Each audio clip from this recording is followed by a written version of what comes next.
sa halagang 30,000 pesos po, may uwi nyo na po yung ganitong kagandang minivan ng Rosco.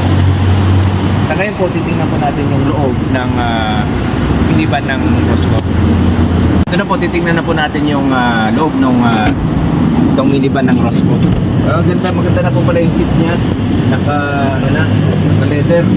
Tapos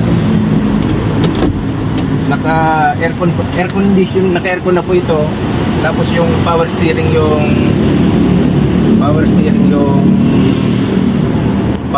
na po at power window na rin po ito.